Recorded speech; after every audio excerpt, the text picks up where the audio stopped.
Hi guys, today we will talk about how to turn off allow for orders and appointments on your Messenger app. We will go to turn off this mark or know how you can do that on your Messenger app.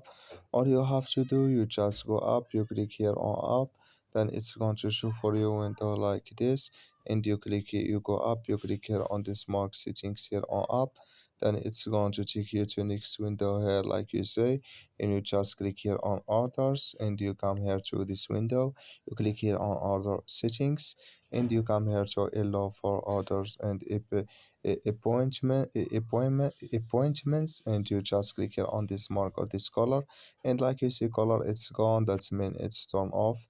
So that's all you have to do to turn off this. You just follow this ways and it's going to work with you. Thank you for your watching. Don't forget to support us by like and subscribe. So I'll see you next video.